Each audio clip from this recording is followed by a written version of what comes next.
Send nudes. Not those. Noodles. We got you. Step into my office.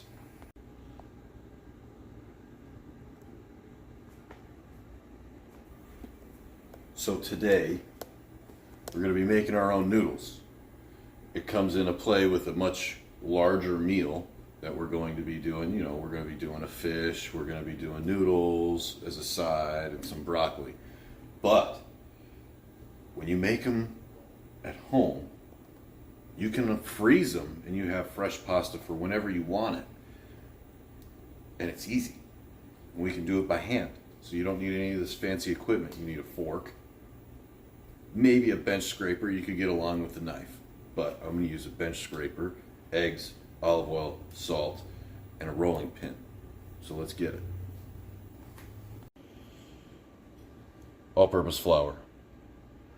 We're going to make a little crater.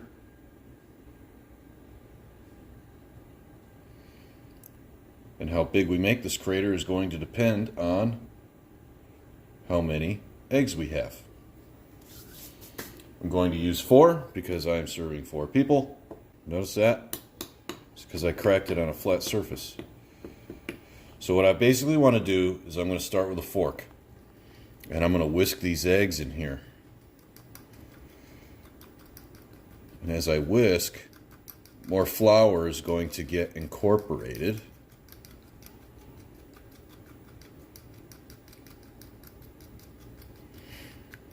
And I didn't do it, but I highly recommend sifting the flour first because it will help. And it can get to a point where it is too sticky to be able to be done this way. And you're going to reach like muscle fatigue and failure in your arms. And that is when we move to a bench scraper in our hands. So as we keep going, we keep adding a little bit of flour. And like I said, it's going to get to a point where the fork is not the best tool for this. But we're just going to keep going until we get to that point. If it takes a little bit of time, it's fine. Just a light drizzle of olive oil. And a pinch of salt. Grandma would be so proud. Now, you're going to get to this situation that you have here where it's real sticky. And the fork ain't forking no more. Okay? So what I'm going to do is I'm going to take a little bit of flour, and that's going to help me clean off my fork. And I'm going to go to folding the flour in, and my trusty tool, the bench scraper. So you fold it, cut, fold it, cut, fold it, cut, fold it, cut, and just try to get it from every single angle that you can possibly think of.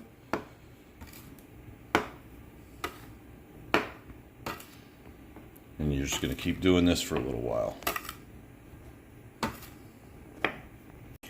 So we scraped it and kind of folded it into itself, and now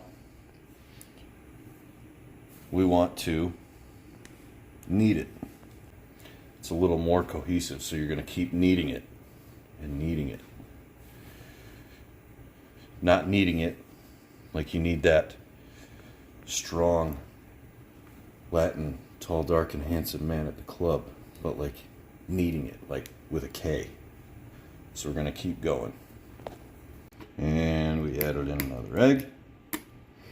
And this gets you into the realm of cooking where you don't usually measure things. That's fine. I don't hardly ever measure stuff. But it gets you thinking about a way of doing things without, not necessarily without a rule book, because you're still going to have a rule book of essential rules that you need to follow. But as you move along, you start figuring out accurate measurements for things based off of how things look, how they feel, as opposed to, you know, I need 2 tablespoons of this or several tablespoons of that. So we're just going to keep going. So I've been kneading it for a little while now, and I still have white flecks in it after I clean my surface off. So what I'm going to do is I drizzle a little bit of olive oil, and I'm going to continue to knead this and get all of it incorporated into the dough. So what I've done is I've broken it down into more manageable sizes, 1 for my work surface, and 2, if I want to freeze one of these, I can do that. But what I'm going to do is I have some plastic wrap, and I'm just going to put it there.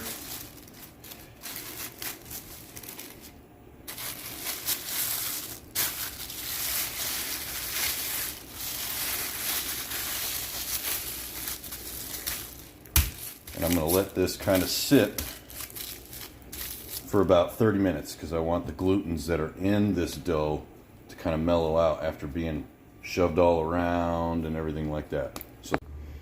So here we have pressed garlic that we put in our garlic press, and I have a spice blend here that I made.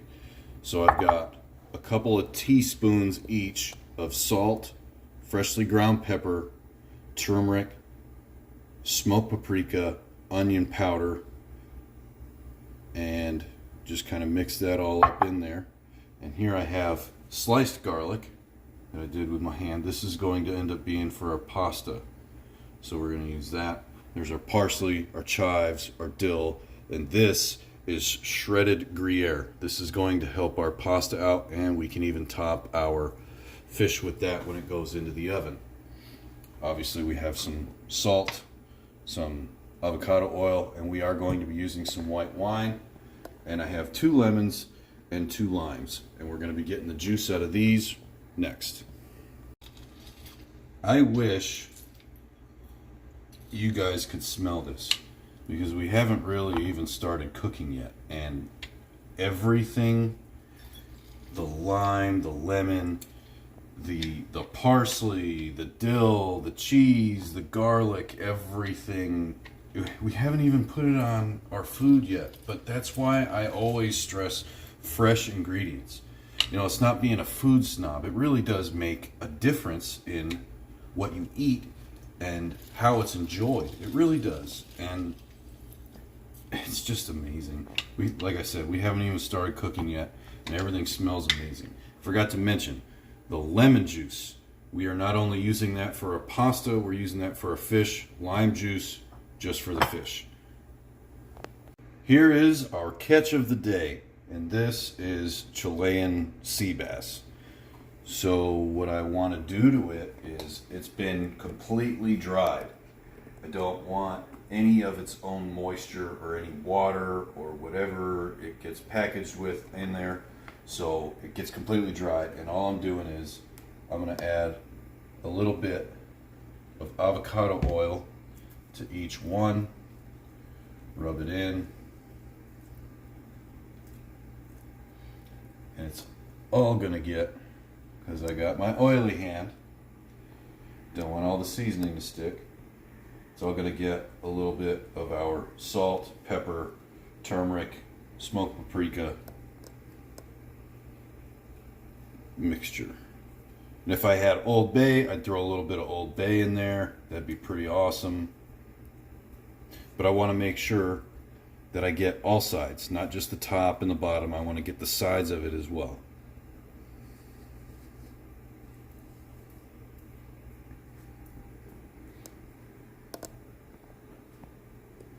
And again,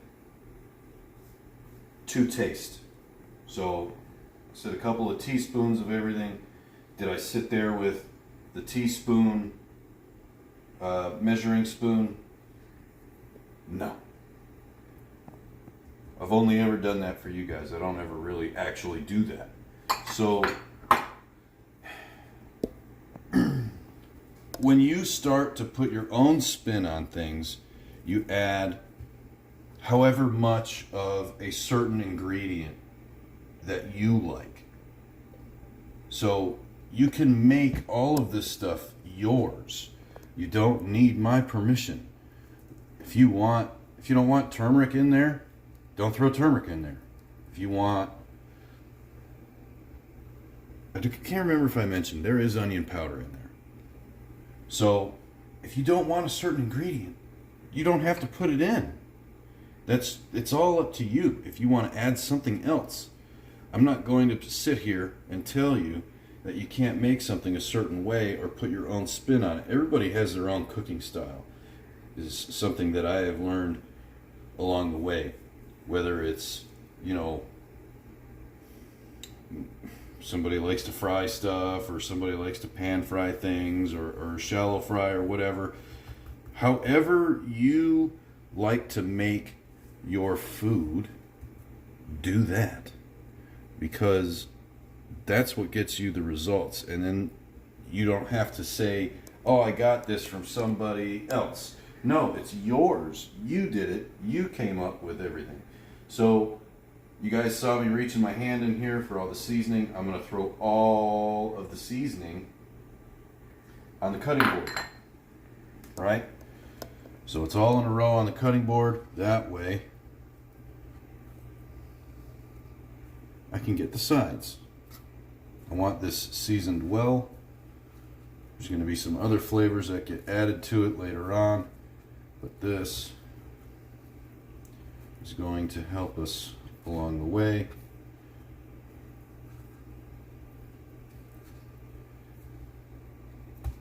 Our fish has been seasoned. So we have pulled out our first little batch here of flour, and we got our work surface dusted with some flour, and I'm just going through flattening it out a little bit. Now a few times what I have to do is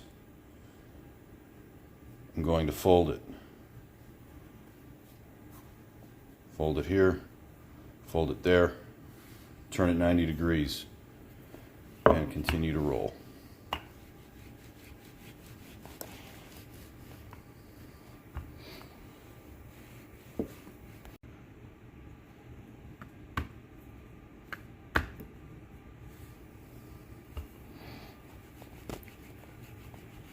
Eventually, through all your trials and tribulations, you will have something that is at your desired thickness. Depends on how hearty you want everything, and I'm just going to take my paring knife real quick and I'm going to square it up.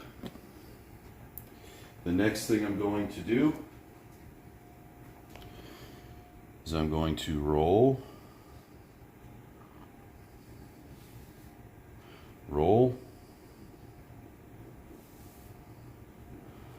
that one again. That was a horrible fold. Roll this, roll, and roll.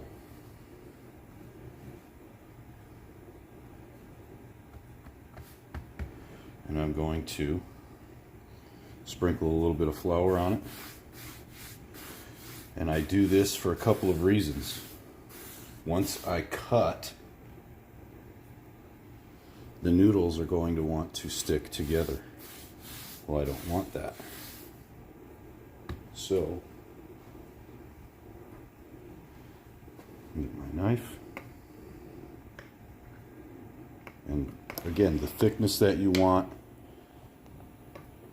Try to keep it uniform.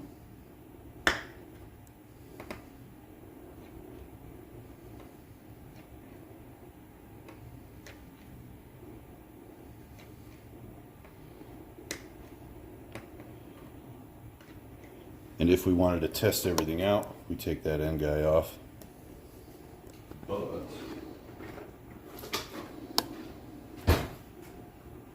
see how we did.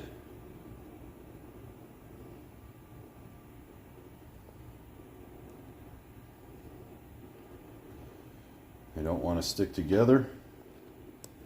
And we have our own little homemade noodles.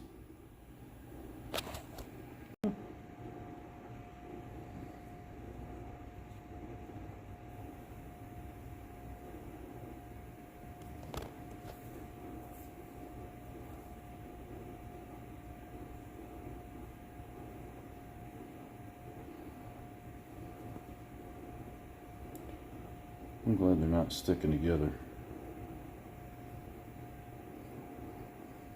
If they are, you can get them apart a little bit. It's not that big of a deal. Just need to toss them with some flour so that they don't press too hard when you're pulling them apart. We have our Noods getting ready to go. It looks like a lot of flour, but I'm telling you, you want that flour because what you're going to end up with is starchy pasta water. So you want that flour on there, and it helps keep them separated, so when you throw them in there, they all stay separated. Don't put oil in your water. Season it generously, but don't put oil in it. It doesn't do anything to keep the pasta separated. So we have our sea bass. We have all of our herbs and everything like that. So again, lemon juice, lime juice, Italian parsley, sliced garlic, which I'm going to show you what we're going to do with that. Something real special. Some chives, some dill, have some salt, some Gruyere, and some crushed garlic. We used all of our seasoning that's on our fish. So what I'm doing right now is I'm getting this cast iron pan up to temp. I'm going to sear both sides of this, and then it's going to go in the oven at 350 until these reach 145 degrees all the way through. Our oven is up to temp. I believe our pan is ready as well. So let's get into it. In goes our fish. I want to press each one because I want a good sear.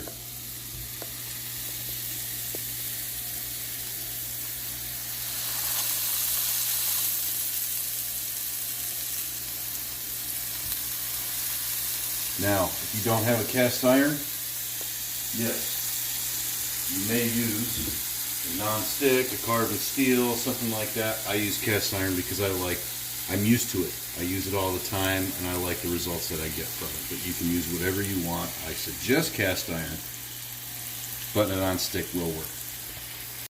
We are searing, so the object isn't to cook it, although that is what we are doing.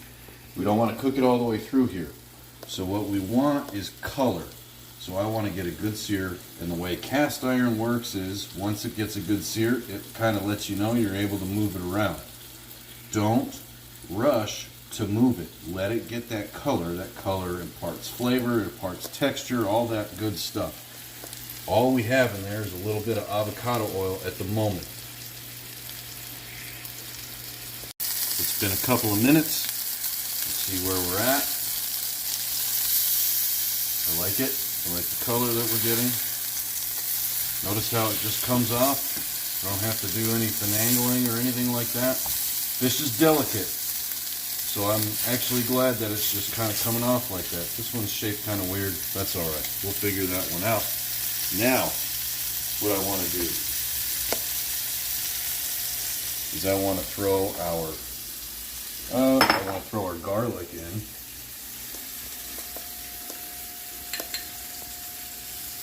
This is our garlic that we pressed.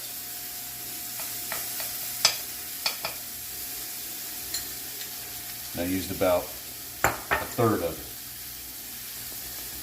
Once I start to smell that, and I smell it right now, I'm going to dump in our lime juice.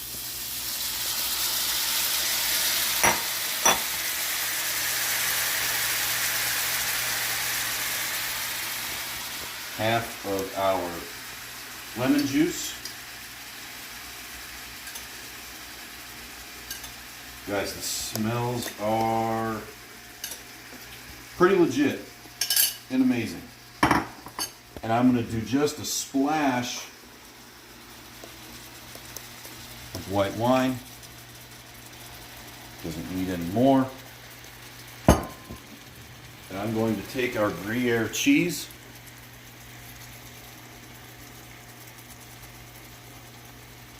Each one gets a little bit of love. The Gruyere. because we have other plans for the Gruyere, but this is going to help tie it in to everything else that we're doing with the pasta.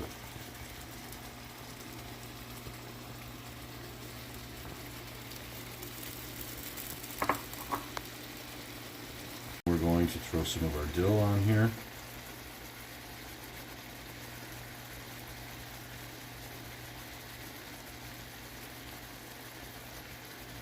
And that is ready to come off of the stove and go into the oven.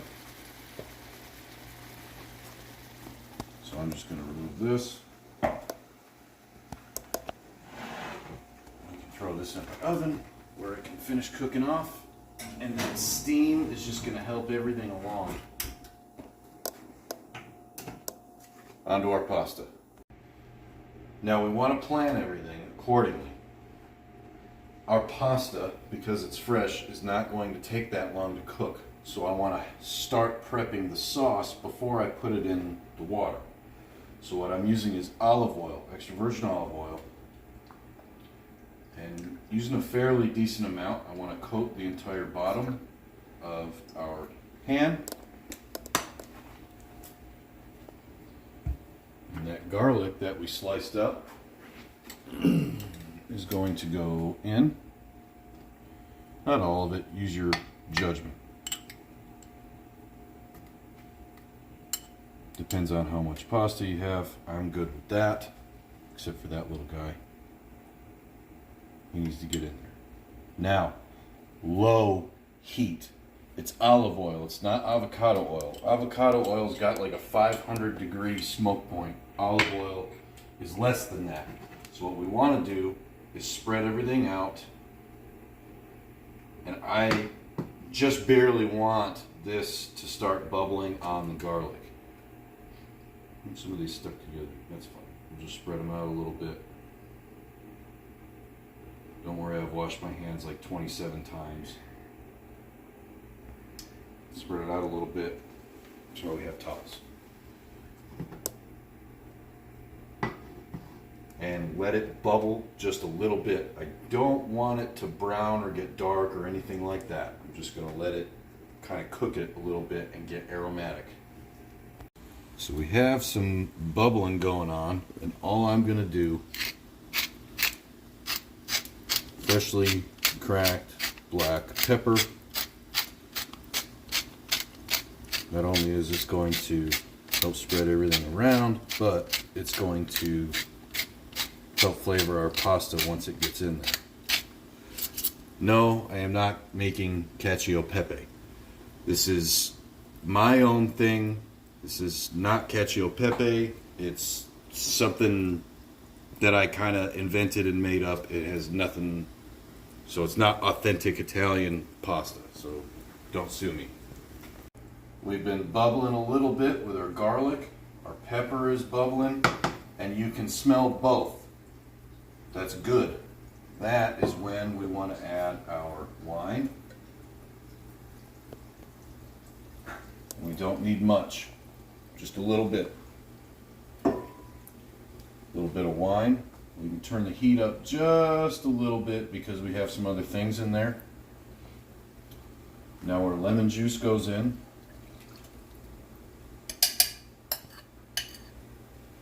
And as this stuff starts to come up to temperature, we can start thinking about throwing our pasta in.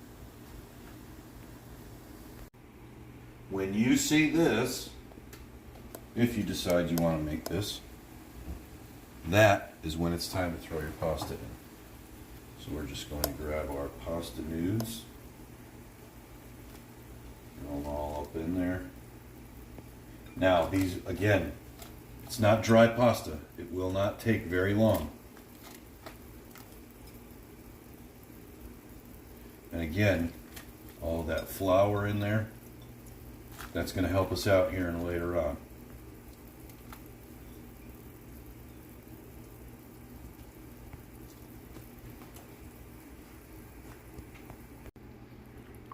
Our beginnings of our sauce has been going for a little bit now. Our pasta's been in for a few minutes, and I pulled it out just prior to al dente, and it goes in the sauce. It's okay, some of the water goes in there. Again, we kind of want that because it's got starch in it, and it's going to help us out. So we're transferring all of our noodles into our pan.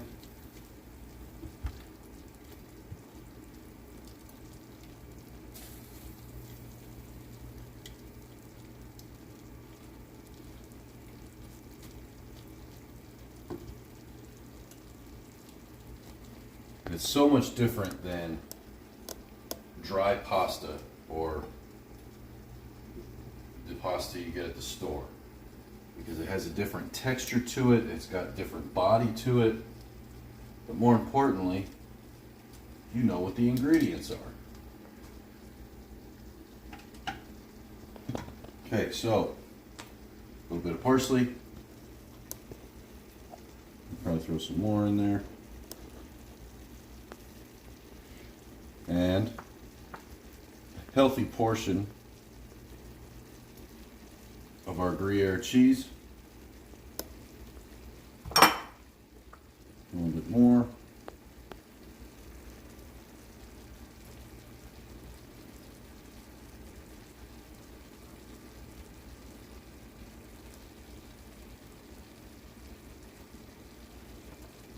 I kind of judge off of how much pasta I have by how much cheese I throw in. And then I kind of just twist everything together. And if I want to add more cheese, I can do that.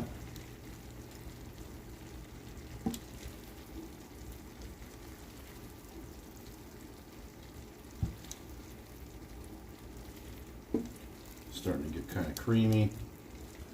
So what I'm going to do is I'm going to add in probably the rest of our Gruyere, because I like the way that's looking right now. Just make sure it gets real well mixed. And if you need some help thickening up your sauce, you have that starchy water that your pasta cooked in, but I didn't drain it, so some of it already made it in, and it's going to make our sauce.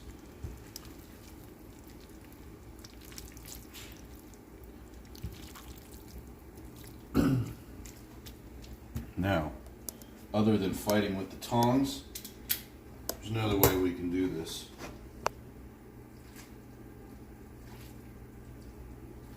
To help make sure everything it's nice and mixed in there.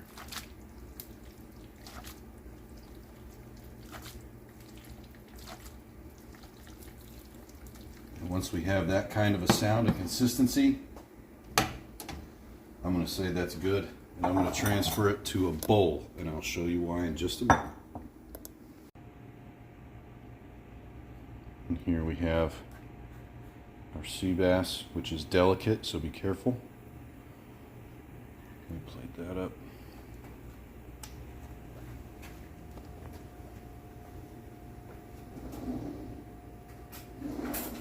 And if you want,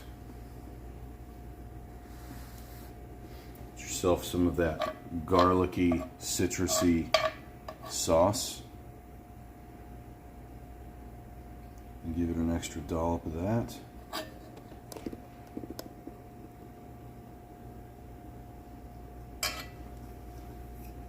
Top it all off. Have some more flat leaf parsley or Italian parsley. Just sprinkle some on there and some on the pasta.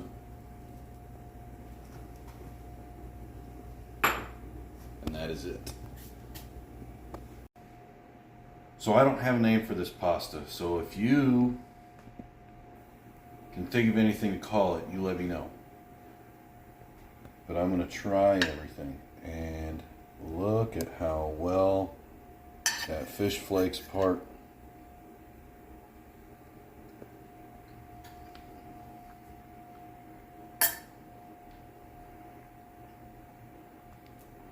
It just flakes. Immediately you get the citrus and the tangy and everything like that. It's just It's so good, and there's a difference between the texture on the outside and the texture on the inside, which is absolutely amazing. And now I'm going to go for this pasta.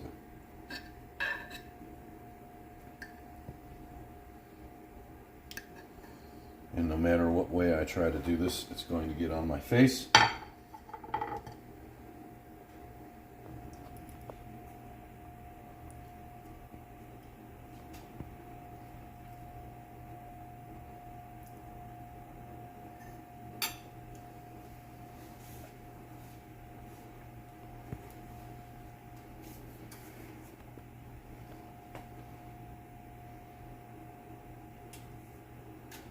That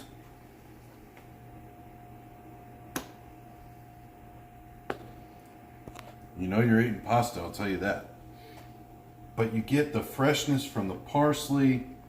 There's the Gruyere in there. You could do Parmigiano Reggiano with a little bit of Romano cheese. You can go any way you want with that, but I'm telling you, that pasta has flavor. The fish has flavor. It's not a bland dinner. It looks simple, but it's delicious. And I hope that y'all try it. I hope you ask me questions and things like that. But I really want to thank y'all for coming into my kitchen. I appreciate you. I'm going to eat. I know that y'all hear it all the time. But like, share, subscribe. We're on TikTok, Instagram, YouTube. We're everywhere. Facebook. We're also on Facebook. Yes, that's right. We have a My Man Cooks Facebook. And it's public. Come in there. Share what you guys make. I want to see whatever everybody makes. But help us out, because I want to do lives. I want to go live. I want to take this thing farther. And I can't do that if we don't have the likes, the shares, and the subscribers. So if you could help us out, that'd be great. And we'd appreciate it.